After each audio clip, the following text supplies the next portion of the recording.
En el nombre del Padre, y del Hijo, y del Espíritu Santo. Amén.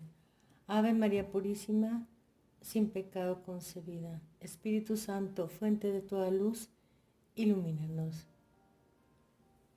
Continuaremos con la lectura del libro del Padre Sáenz. Estamos en camino de presenciar los primeros signos de la aparición de un cisma. Un grupo de jóvenes y adultos que formaron parte de una congregación mariana y que se reúnen ahora con la sigla TFP, Tradición, Familia y Propiedad, ha rechazado el nuevo ordo de la misa y ha declarado que dicho ordo es inaceptable para los católicos. Han ido más lejos todavía. Por medio de don Castro Meyer, obispo de Campos, en el estado de Río de Janeiro, han distribuido un texto en el que muestran, apoyándose en los padres de la Iglesia, que un papa que ha incurrido en herejía no merece ya la obediencia de los fieles y cesa de ser papa. Acusan después a Pablo VI de haber prescrito las herejías contenidas en el nuevo ordo de la misa. Yo creo, dice el comentarista de la Croix, que si viene un cisma, será de parte de los integristas. Vamos a aclarar una cosa. El que introduce las novedades impías es el que provoca la división. Los que se quedan adheridos a las herejías se vuelven herejes. Los que se quedan adheridos a la tradición siguen siendo católicos. Así de sencillo. En Italia, un teólogo, Monseñor Spadafora, acusa de hereje al cardenal Willebrands, La Croix, 4 de noviembre. Todo esto es 1970.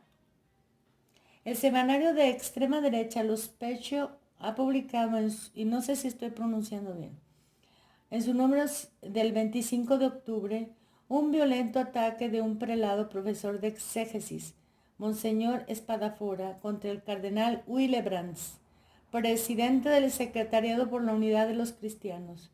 Comentando la intervención del cardenal en la Asamblea Luterana Mundial, juzga que su discurso ofende a la Iglesia Católica, a la verdad histórica, y es objetivamente herético. Una cosa es cierta, escribe, solo un hereje puede rendir homenaje a Lutero.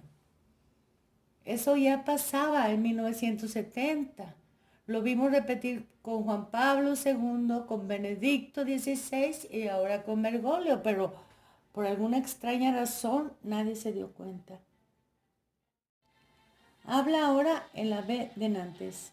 Dios mío, dadme el valor que necesito para llegar hasta el fin y dad a vuestra iglesia santos, doctores y pontífices para comprender la necesidad y tener la decisión requerida a fin de llevar a cabo la destitución de Pablo VI. ¿Por qué la destitución del Papa es el único y urgente remedio de la crisis actual? Porque los buenos católicos los hay en todos los grados de la jerarquía, como también entre los simples fieles. Están en peligro de ser dominados por dos tentaciones a las cuales deben resistir: aceptarlo todo, el desorden y la corrupción del culto, de la fe, de las costumbres.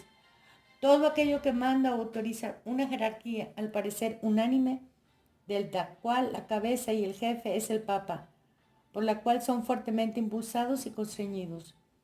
O rehusar todo en bloque, porque todo es verdaderamente inadmisible, muy triste, impúdico y perverso, pero abandonando una iglesia que los provoca a la rebelión y que parece desear que la abandonen. La falsa iglesia. Estas dos soluciones fáciles, muy fáciles, son pecados. Por ningún motivo debemos abandonar la iglesia de Jesucristo. No debemos adherirnos ni a la reforma modernista ni a la revolución integrista. Entonces, ¿cuál es la solución? La solución está en rehusar la reforma, pero permaneciendo en la iglesia. Eso hicimos y veamos a dónde hemos llegado. Pero no parece que haya medio de disociar la iglesia de la reforma, ya que parece ser ella la que nos la impone, sino señalando la persona misma del actual pontífice, ya que él y solamente él es la unión de los dos mundos, el del orden y del desorden, el de la tradición y el de la subversión, el de la obra de Cristo y el de las maquinaciones de Belial. Si el Papa menosprecia nuestra inquietud y nuestra justa indignación, Si su voluntad absoluta, obstinada y aterradora sostiene la demolición de la Iglesia y a los asesinos de la fe, entonces la voluntad del Papa, del Vicario de Cristo, estaría en contra de la verdad, como si Dios estuviera en contra del mismo Dios. Nuestra fe habría terminado. La única manera de salir de esta espantosa duda, la sola posibilidad para descifrar el enigma, está en señalar la persona del Papa. Su voluntad es la voluntad de un Papa apóstata, al menos aparentemente. Que él defina su posición de una manera precisa y decisiva, y entonces, y solo entonces, saldremos de esta situación angustiosa y gravísima. Porque si el Papa es indigno, si queda comprobado que de un modo o de otro él respalda la subversión, entonces nuestra condenación quedará justificada. Nuestra fe, que descansa en la inerrancia de la Iglesia, que tiene todas las energías para confundir a los apóstatas que pretenden perderla, recobrará al fin su certeza inconmovible. Porque escrito está, arrancad el mal de entre vosotros. 1 Corintios versículo 13. Y que otro reciba su episcopado. Hechos 1:20. Pues no se hizo. Y vean hasta dónde hemos llegado.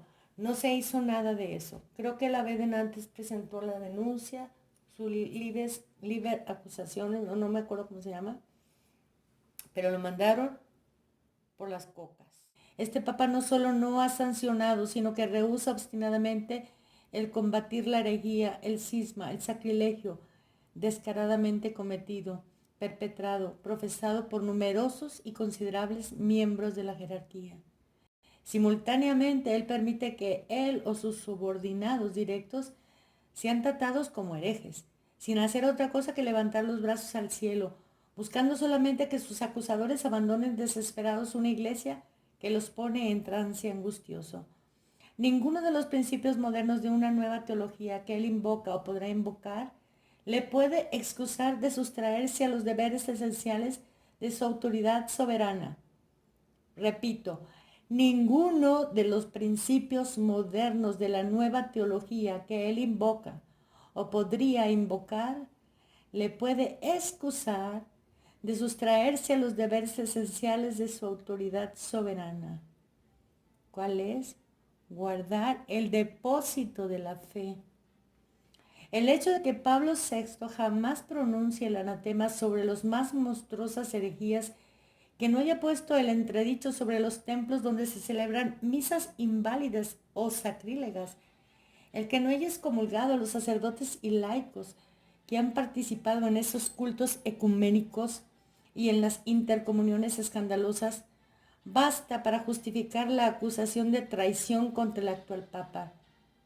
No puede haber una fe inmutable, un culto seguro, una verdadera justicia en la Iglesia cuando el romano pontífice rehúsa ejercitar su triple magistratura que abarca a todo prelado en el ejercicio de su cargo. La sede de Pedro no está vacante sino usurpada por un individuo que rehúsa cumplir sus funciones. El remedio de esta inadmisible inercia del poder es la intimidación por el clero romano a Pablo VI de que actúe como papa o de ser declarado por la Iglesia un papa inactivo y depuesto. 3 puntos principales de acusación de orden pastoral: simonía, usurpación, perjurio. La religión estaba haciendo. La simonía porque es el precio que tiene que pagar para conservar su popularidad en todos los medios progresistas y hasta en los grupos enemigos de la Iglesia. Por ejemplo, cuando él se atreve a proclamar delante de la ONU la libertad religiosa como un dogma universalmente reconocido, cuando sabemos que había sido condenado por los papas anteriores. La usurpación o inacción, porque el dominio inviolable de la religión se encuentra invadido, devastado de día en día más gravemente por las preocupaciones del diplomático, por las razones políticas totalmente humanas, hasta el punto de que se ha cambiado el Padre Nuestro y las palabras de consagración eucarística. Dense cuenta de la gravedad. Desde 1970 que se impuso el Novus Ordo, se cambiaron las palabras de consagración, así que muy probablemente nos dieron una galletita.